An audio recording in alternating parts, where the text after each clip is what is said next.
We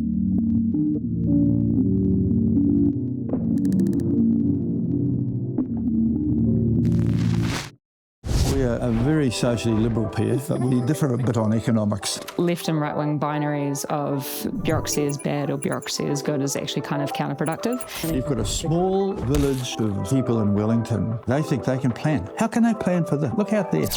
If you could take a sledgehammer to one building in the city, which one would it do?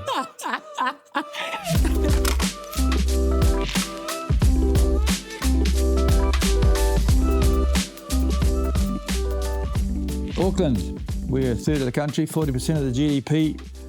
We have a big load to carry, but Wellington still treats Auckland like a problem to manage rather than a grown-up city. If your party's in government after the election, what actually changes for Auckland, and how would you get Wellington out of the way? Well, I think, as you've kind of already highlighted, we are a third of the population. We contribute massively outsized to our economic growth, and I think that this is where it's a matter of understanding that while moves like the Auckland deal are good, they actually have to be meaningfully funded and supported.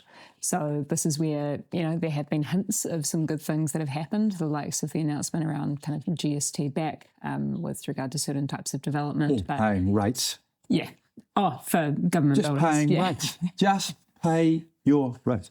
Okay, well, basically I want them out of the road more than, I don't need money, I just need less civil servants. Now, rates are going up 7.9% in Auckland. Why? Because successive governments have refused, the CRL. Basically, the CRL. You've been listening. It's exactly 235 million, which is 7.9%. So we are having a zero rate rise and a train set, which costs too much. Yeah. But that also is a matter of a legacy of governments not coming to the table to actually invest in the infrastructure that is nationally significant for our city. No, I don't think it's that. You don't reckon? It's not. They came to the table and invested half with us. Yeah. But they brought with us a whole lot of morons from Wellington who mucked up how we went about it. Yeah, I could have done it for at least $2 billion less. I think the procurement critique is absolutely correct. I think absolutely, as the Infrastructure Commission has pointed out, we oftentimes tend to scope projects saying that they're going to be far cheaper and delivered far quicker than they actually are in reality. How do you think we deal with those incentives? How do we fix that? We don't do any design work. We just say, here's a railway, I want to go from here to here. Give me your best price, put a railway from here to here. To whom? To the contractors. Yeah, but do we go out for proper procurement for everyone to be able to come to the table? Yeah, including China, especially China. Yeah. They built 45,000 kilometres underground, but we built 3.5. Waste and bureaucracy. People are sick of money disappearing in the process. How would you embed a better, faster, cheaper mindset across government? Well, this is where I think that the kind of left and right-wing binaries of bureaucracy is bad or bureaucracy is good is actually kind of counterproductive. And the government of the day deciding to pluck a number out of thin air going, we're just going to get rid of 8,000 to 9,000 public servants without any real... It's not I know really that you enough. would think that way.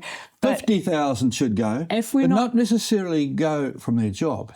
Be put back out into the other communities. The go and do things on the Minister of Agriculture, Ministry of Agriculture should be in a farming area, Morrinsville or somewhere, not in Wellington. Nobody knows what a cow looks like down there. They know what nappies look like because they're all along the coast. Well, I think the thing that we are finding agreement on, if you read between the lines of that, is that we need to be asking ourselves, what is the point of the public service and how do we actually achieve that? I think that is a better starting question. Where should it be? Yeah, I think that's fair. Concentrated in one place is the worst decision. Yep. Just like concentration in market power is also a bad thing. Well, it's not really. It's in the government at the moment. But you're right. Even progressive bastions like the World Trade Organization have pointed out that one of the major drags on our productivity is the conglomerate power that's exercised currently. No, I don't disagree with any of that. What's your plan? Will you give Auckland more control over transport planning and funding? Yeah, I think that makes a lot of sense. Good girl. You win a prize. I'm an Aucklander, Wayne. I know that, but you spend time in that frustrating city that I won't visit because I'm worried that stupid thinking might be contagious. Here I was thinking that it's because your hip's going to set off the metal detector. Will you back common sense fixes like dynamic lanes, smart traffic lights and stuff like that? That makes a heck of a lot of sense. But I also think that when we're talking about the infrastructural investments that we're making, as I think we also find common ground on, we should be asking the question, how do we get as many people as efficiently from A to B, as opposed to how do we build more roads? Oh, I don't disagree with that. What's your plan to make Auckland a higher wage, higher productivity city? Well, I think there's a number of fixes to this because there is no one silver bullet.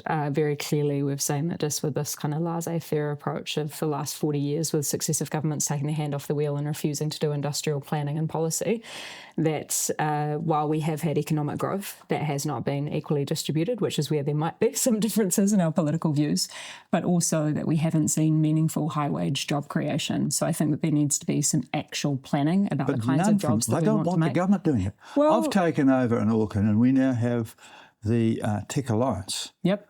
And it's really doing well. Well, that's what I mean. More of those kinds of things, where there is active thinking across industry, education. Well, this is Ministry of Business, Innovation, Employment. Things. 3 things designed to stop. I mean, I agree with a lot of things you, but you do have a tendency to want to have the civil servants involved. And they're the very last people that should be involved. Well, I tend to want us to actually resource the things that we say that we care about, which does require oftentimes collective kind of money going into the kitty for that. You've got a small village of grey people in Wellington who command all the thinking. They do planning. They think they can plan. How can they plan for this? Look out there. I mean, the reason that we've ended up with a stranglehold on the growth of affordable housing in the city is absolutely because of central government politicians. Oh, well, I would say there's some around your table as well who've decided that they want to sprawl further and further out. Former National Party MPs. What about the midnight levy? We support it. Good. Common sense. How quick can we do that? I mean, we could... Why haven't you and Labor got together with National and just passed it? And act out of the road. I'm very happy to do that. I've actually had discussions akin to that with the Minister of Auckland. I've said we can get this done. We actually don't. We only need National and the Greens to pass it right now if we wanted to. That would be great. If you've got Simon Watson here, let him know. I've offered those 15 votes to him to get it done. Our superannuation system is heading over a cliff. What will you do about that? Okay, well, we know, based on all of the evidence and experience, that as a result of our universal superannuation scheme, that we have among the lowest rates of elderly poverty in the OECD. So I think the question is actually, how do we ensure that we don't have elderly poverty and how do we fund it adequately? That means fixing the tax system. Why don't you just move it? The main problem is that people are living older and the percentage of people who are collecting versus the ones supporting it is dropping. You've got to move it up 10 years. So why does my generation keep getting screwed over? Why does every generation who comes after yours keep getting screwed over? Supporting more and more. But if you move it up to 70, there's less getting and more working. And most people work to 70 now anyhow. But I guess if we take a step back and kind of assess this for fairness, we're talking about a generation right now who is coming into retirement, who received university for free, more than that, was paid to go. Up 10 years.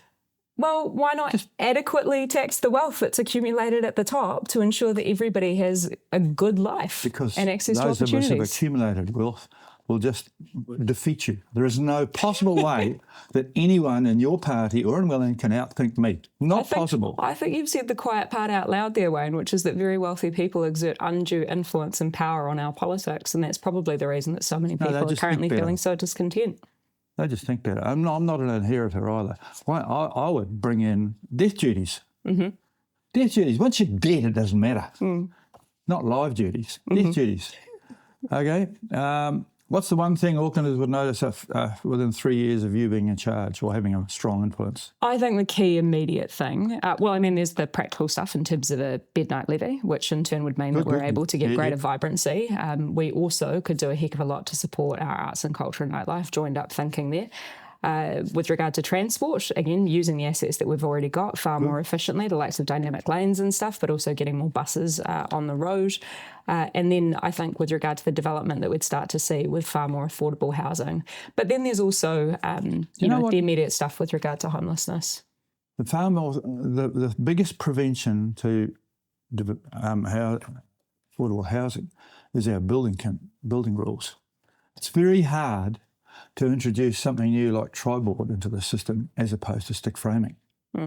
Because tradition beats innovation in New Zealand. Some would also argue market capture and influence of the likes of the duopoly and building materials.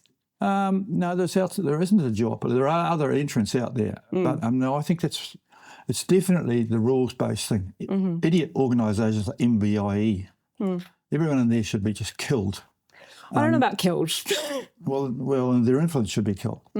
I mean, there's 800 people in there every day going in there, dreaming up stupider things to do to make building harder to do. It's just, and it's very, very hard to introduce anything new into building in New Zealand. Yeah. Thanks to MBIE. So, righto. Do you support the ratepayer assistance scheme? Do you support the ratepayer assistance scheme for getting solar panels on people's roofs? I support the ratepayer assistance scheme for people who can't pay their rates and just put it on the property until they sell. Yeah. That's a sensible thing to do. I mean, people are not using their asset of their home. You know, they're little old ladies who have got no cash living in a $2 million house. And we should be able to use that. And the people who miss out are the inheritors. Bugger the inheritors. That's why I think death duties. Why not death duties? It's a simple way, better than your stupid idea of wealth tax. Get wealth tax after they die. I can't wait to discuss my tax policy with you when we've finally announced it. Well, death duties is what you should do. When they die, it doesn't matter. If I die, I don't care how much they take off me. The kids will have learned how to support themselves. I don't like inheritors. Since Trump discovered the Straits of Hormuz, we've had a useful reminder that energy resilience actually matters. What's your plan to keep the lights on and fuel moving when the supply chain stops? Well, I actually agreed with the Prime Minister when 2 months ago he was saying that a hope is not a plan as we were experiencing the fossil fuel crisis first starting to hit. The unfortunate thing is that exactly the same time his Minister for Energy was cancelling the plan for energy in this country. And the best that they seem to have come up with is this LNG import facility, which absolutely nobody thinks is a good idea. So this is where diversified renewable energy interesting that the critical. Brazilians are coming here to talk to me. Not the government, because in South America, they all think I'm the president because, for good reasons, I got more votes than your party. So that's not quite true. It is true. How many votes did you get, Wayne? How many votes you get in Auckland? The same place. I got 180,000, you got about 50. Not even close. Okay. And if I went national, I'd piss on you. Don't worry about that at all. But that's not the point. When we opened up the air flights between China and South America by getting rid of that stupid requirement for Chinese people to have a transit visa. And we went through there. I went on the first flight. A whole lot of important Chinese went on the first flight. People on there in South America, important people, the presidents and everything met us. And our government opened a shop. They went to IKEA. That's why they think I'm the president. Rapid fire. Back to the Straits of Hormuz, though. Oh, yeah. Nobody is starting a war over sunlight and wind and the energy that we can generate from our water. So, you know, if we are never going to have affordable, abundant energy with fossil fuels that have to be hauled in from the other side of the planet. We're never going to have affordable solar while we've got the stupid monopolies of lines companies. And so we've got to change that. That whole... there needs to be massive structural reform in the energy sector. I mean, we also are on the record and have a members bill for structural separation for the gentailers and the retail arm. And if you've got Winston in here, you should remind him that we can get this done. We've got a bill ready to make it happen. Okay, good on you. Rapid fire. When did you last use a hop card? This week on a bus. Yeah. On a bus? I can show you my tag. I've learned actually that the key tag ones are collector's items. I didn't know that. They're apparently very expensive to make, but they're so much better than the cards that you end up, well, some people end up losing. The Visa works pretty well everywhere. What would be the biggest waste of money in the last 2 years? The national ticketing system wins every prize.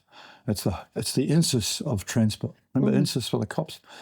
Bus, train, ferry, bike, walk or car. I really like walking. I mean, I have the privilege of living in the city centre, so it's a good way to see the city. That's how we met, actually, walking. It is. But I do use the car as well as walking. Apartment, townhouse or villa, I think we agree on that one. We're loving apartment. We are the apartment livers. You're probably the only one in I love to be right in the thick of the action. I'm the only one in the council. Who lives in an apartment? No, it's fascinating. I think so. EV, hybrid or petrol? I mean, What have you obviously got? ultimately an EV.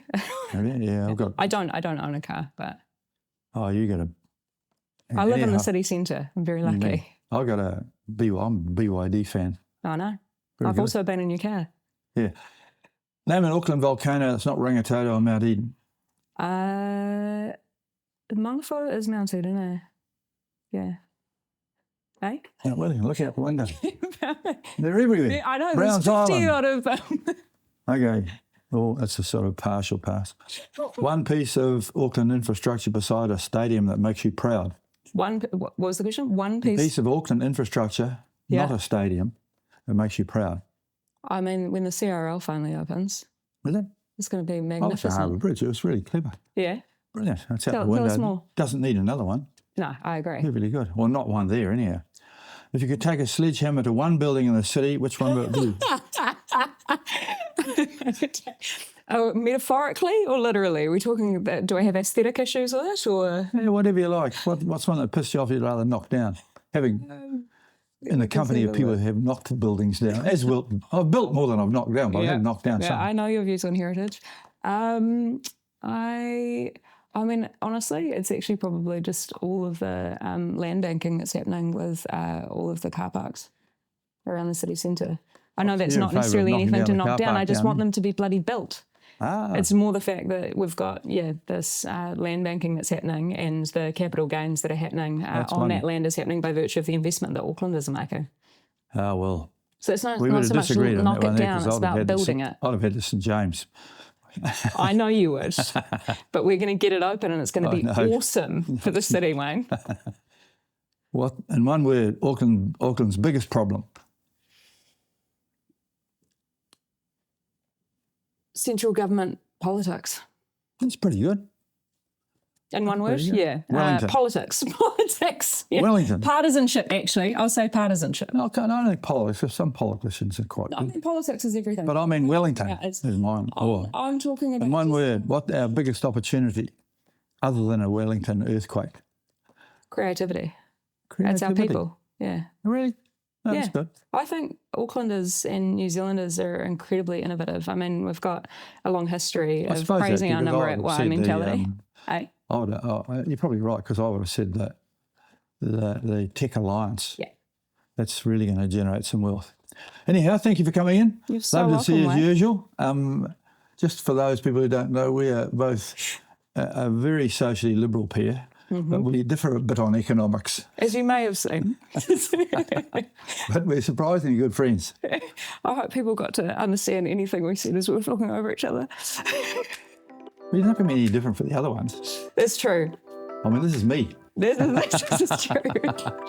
Okay, thanks very much for coming in, and lovely to see you. Good to see you.